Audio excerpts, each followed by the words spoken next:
Você já parou para pensar que Alice no País das Maravilhas é um dos retratos mais honestos sobre como a gente se comunica mal?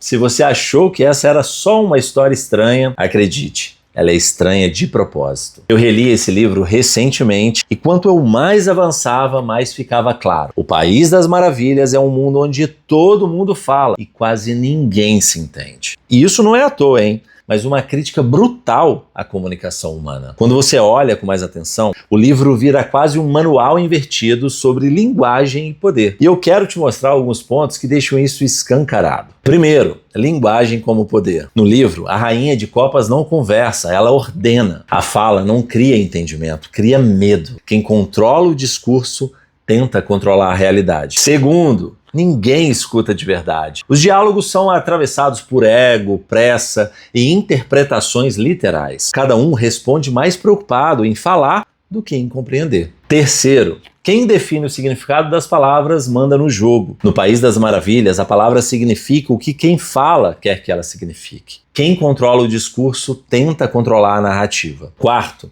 discursos que parecem profundos, mas não dizem nada. Frases longas, cheias de lógica interna e totalmente desconectadas da realidade. É o clássico falou bonito, mas não comunicou. Quinto, o conflito entre lógica e emoção. Alice tenta ser racional num mundo governado por ego e impulso. O livro mostra que lógica sem empatia não funciona e emoção sem clareza vira caos. Sexto, identidade é comunicação. Alice muda de tamanho o tempo todo, mas o que mais muda é a forma como ela se define. A pergunta quem é você atravessa a história inteira, porque quem não sustenta a própria narrativa perde espaço. Sétimo, diálogos que não levam a lugar nenhum. Conversas circulares, confusas, sem conclusão. Carol escancara o quanto falar não significa avançar. Oitavo, a autoridade que fala de cima para baixo. As figuras de autoridade falam para Alice, nunca com ela. Sem troca, sem escuta,